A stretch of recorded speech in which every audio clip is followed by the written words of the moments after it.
Bismillahirrahmanirrahim. Assalamualaikum warahmatullahi ta'ala barakatuh. Alhamdulillah Rabbil Alamin. Wassalatu wassalamu ala asyrafil anbiya wal mursalin wa ala alihi wa sahbihi ajma'in. Alhamdulillah.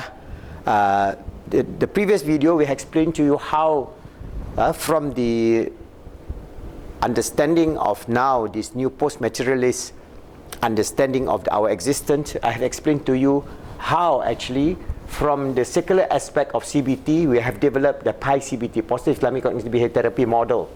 And our model constitutes of at a higher level of understanding based on the traditional metaphysics of Islam. So it's not something new, it's not something that we created, but it is based on the metaphysics that has been discussed by our alim, our ulama throughout the many centuries. And they have explained in their various manuscripts and books that you can refer to.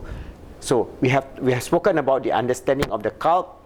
Alright, and then from the realm of this intuitive heart, if we move downward, that means that we move from the absolute realm of Allah to the realm of the spiritual realm, the realm of the unconscious or the universal consciousness, the realm of the cult, and then from here on we are talking about the aspect of secular paradigm. But for our paradigm, we are a spiritual being living temporarily in a physical world. So how do we explain it from the perspective of our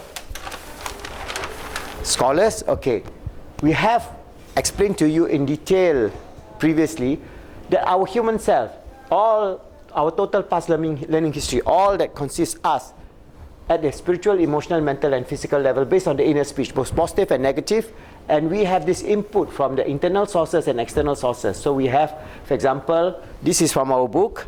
If you go to our positive Islamic psychology model, alright, you can have this whole range, alright. So we have the internal sources. First, divine prophetic revelation. This is wahyu. So wahyu comes from where? It comes from Allah through the agency of Al-Angel Jibril. So there is two aspects here, from Allah to Jibril to us. So there is an intermediary in terms of what existed beyond the physical world. There is a spiritual world, we call it the angelic world. Alright, we have divine inspiration, inner speech. We have ilham, ordinary human being, we have thoughts that's coming into our feelings, emotion and thoughts, FET, through ilham. Suddenly we have this idea, this ilham for good. Normally ilham is always, for in the hands of Allah is all things good. So the good things that Allah give us this ilham to do good and so on. We have the believer inner speech. So we have, for example, our own inner speech. We have spiritual vision, okay, within ourselves. Alright, that is mushahada. Our inner speech is firasat. We have this firasat here. We have mushahada.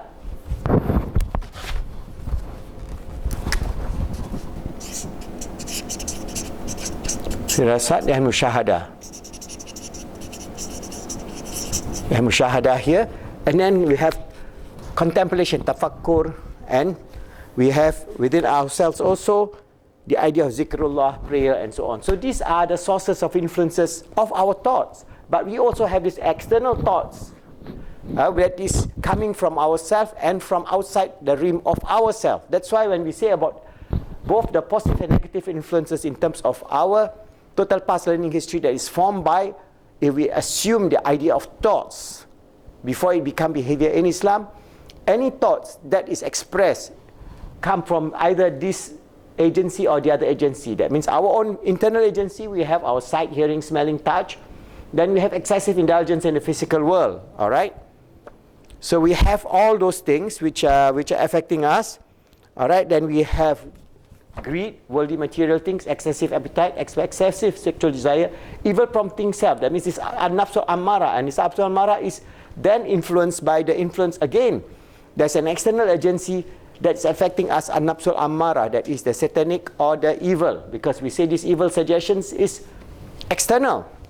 Alright, excessive worrying, psychological disorder, waswasa and so on. So all this affects our existence in this world, that whether it is our behavior, our inner speech and our thoughts. So if we can understand this aspect, the sum total of influence that we live in this earth, both internal and external, affects us. So if we assume a thought, if it is good, alhamdulillah. If it is bad, it's just a thought.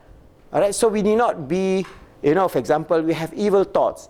thoughts of committing murder, thoughts of committing zina, thoughts of committing evil things in the world. There are many, many things. These evil thoughts impinge on us, and there's a lot of this based on the input that we derive from the physical environment, the intra and intersocial environment, and from our inner speech. So if we are in the driver's seat, we can use our inner speech to influence from the negative to the positive. And this is the whole purpose of life. Because if we allow our evil thoughts to control us, then we slowly will pick up that evil idea. For example, if say a friend of us prompt us to take, say for example, all these drugs, all these narcotics, for example, cocaine, we refuse. And then you see him enjoying himself at a party, and then he says, why you are like that? You know, you join us, and so on. So slowly your inner thoughts say, yeah, it's good also. I can join them in a party, and then I can take this drug and enjoy myself. I'm seeing them enjoying myself. So then these evil suggestions will slowly become a behavior.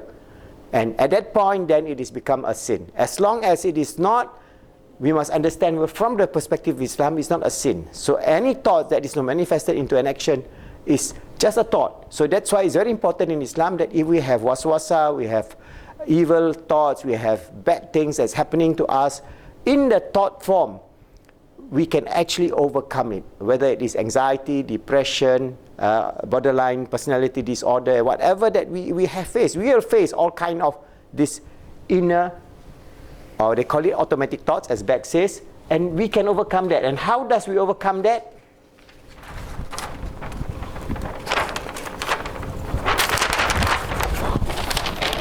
If we take from the previous chart, the sum total of the influences on inner speech, from inner speech then to action. This is where if we assume either the positive or the negative thoughts that is impinging on us and is repeated automatically over and over and over again, we have two cycles. Either it is a vicious cycle towards behavior. Positive, negative nature inclination shapes the personality of our person. So if we take the negative side, it will have a vicious cycle of we going downward. That means if we start with smoking, then becoming a drug addict, then becoming a hardcore drug addict, then end up in a mental hospital, that is the negative cycle of life of those people who end up being a cocaine addict or opium addict or whatever addict. Then on the positive side, we have knowledge, building up knowledge, learning, and our inclination towards the good deeds, good works, and so on. So we have a positive inclination. So both positive and negative natural inclination shapes our personality, our inner speech. Inclination, influence leads to conviction. That means from these thoughts that is coming in, either we can just ignore, because if it is evil thoughts, we don't try to just be stressed out to fight it out, because if these thoughts come in, you can just say that it is just a thought. Yes, it's just a thought. It's nothing more than that. But inshallah, with the guidance of Allah, I'm going to do this. So there are, within positive Islamic psychology and cognitive behavior, PI-CBT will give you the protocol. But this is just to give you an overview to understand that the whole idea or the whole problems that we face today is somebody has a negative thoughts and he thinks or she thinks that that thought is he or she itself. So they begin to get confused, they begin to get worried, they begin to have anxiety, depression, and so on, because they are being influenced by these automatic negative thoughts. Okay, so if we allow this evil suggestion influence us, it leads to conviction, to act. Our personality already shaped by the three sources of input, that is the physical, social, and the inner speech. So all these three will have working in consonant, either towards negative or positive. But if we take the other route, our physical, social, and inner speech will bring us towards great success, being achievers in life, achieving peace, achieving happiness, achieving iman, and so on. All right. So physical and social action based on the decision of the heart, that was influenced by the previous factor. That means the spiritual, physical and spiritual action based on the decision of the heart, that was manifested. This is where we say the FET, our feelings, emotion, and thoughts. That was manifested in the personality, life values, action of the individual. So the sum total, the total past learning history would be then many good actions, deeds, ma'ruf, happiness, fulfillment, success in this world and the hereafter. We have a total TPLH. Bad action, That means munkar, these actions initially lead to unhappiness, failures in life, frustration, anguish, failure in life, negative, total past learning history. We have anxiety, depression, all kind of psychological problems that the modern human beings are facing because we are influenced by this. All right, so this is the balance, the nature of balance in life that we have to imbue ourselves with. And this is a traditional view. These two charts that I'm telling you, you can find it in our book. Before we described our model, what is the positive Islamic psychology model, and this model is in this book. So it is very important for you to read in detail, because if I explain to you just what is written there, this is what we call diagram 9. All right, so I just read just a little paragraph. Diagram 9 gives us a greater understanding of the research done by traditional Muslim scholars over the last 1,000 years. For example, Al-Ghazali elaborated at the idea of evil suggestion or influence, qatir shaitani, which consists of greed of worldly material things, excessive appetite, excessive sexual desire, even prompting self, al-nafsul ammara, and suggestion, as well as excessive worry, psychological disorder, etc., which is waswasa. This evil suggestion is usually linked to our external senses of sight, hearing, smell, taste, touch, as well as excessive indulgence in this physical and material world. That means being influenced only by the physical existence. Our good inner speech that leads us to perfection, our perception and behavior usually comes from our inner source. There are many categories of these inner capabilities. For example, prophetic inspiration, that is wahyu, our inspiration, normal inspiration from Allah, ilham, knowledge of God, ilmu al-laduni, true insight, that is firasa, spiritual vision, mushahada, contemplation and reflection, that is tafakkur, tazakkur, meditation and remembrance of Allah, zikrullah, salah, prayers, dua, and so on. We are all linked to the universe, and we are also influenced by the nature and the spiritual existence. That means we are influenced by both the physical existence as well as spiritual existence. As Al-Ghazali elaborated how good suggestion from the universe, from Allah and the angelic realm, qatir maliki, influence our inner speech that affects our perception and behavior. This includes receiving divine guidance, that means tawfiq and hidayah. That's why we Muslims, we must always live to get from Allah the tawfiq and the hidayah from Him. So whatever that we do in our existence, it is from the command of Allah. So whether good or bad, we always want to ask for the goodness, and to get this goodness and receive this goodness is what in Islam, the traditional values of tawfiq, receiving tawfiq from Allah, and the hidayah, the inspiration, the way of life that is consonant with the way that Allah has ordained, because in the hands of Allah is all things good. So we ask for the good from Allah subhanahu wa ta'ala in tawfiq hidayah. Positive suggestion from the spiritual realm, there's qatir ruh, that leads to divine suggestion, realizing of the truth of the nature or the truth of the existence of Allah. That is qatir al-yaqin or iman anul yaqin. We have the three level of iman. Iman ainul yaqin, you see with your eyes. Iman ilmu yaqin, you understand with knowledge. And iman haqqul yaqin, that is embedded into our total past learning history, that we become fully aware of the nature of our existence. So based on this level, I've explained to you. Diagram 10 gives you, this is diagram 10 in the book. It is a summary of diagram, it's the last end of the diagram 9. All right. So if we just describe this diagram, positive suggestion, positive or negative suggestion from a person, mal tabi'in, shapes the personality of the person. That means then the inner speech suggestion, the inner speech suggestion influences leads to conviction, that is iktiqad, and our personality is already shaped by the three sources, as we mentioned, the physical, social, and inner speech.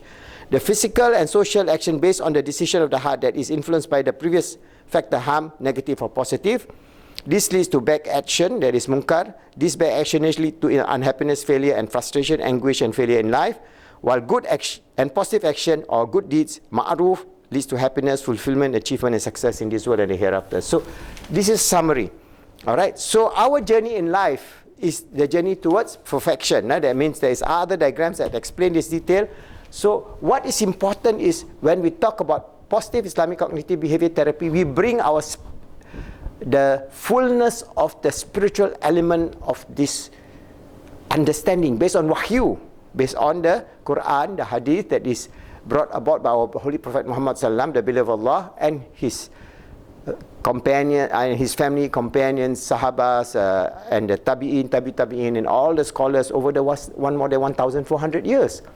So this is the core value which we can incorporate into the understanding of the nature of our being, because the nature of our being will reflect the psychology of Islam.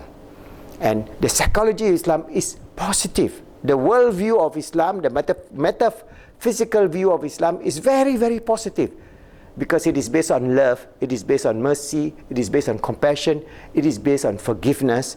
So all those qualities are mentioned, and how are we going to mold our existence in this world, getting the maghfirah, the forgiveness of Allah, getting the Ghafur, the forgiveness, and the Wadud, the love of Allah subhanahu wa ta'ala, because that is His attributes.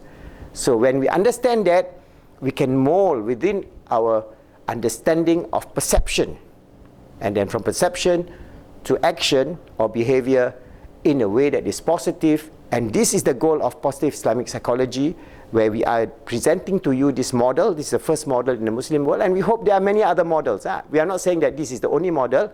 This is a model developed by the late Professor Muhammad Mahdi Jenkins from his understanding and his studies of Islam, and as well as psychology, because he's a great scholar in psychology.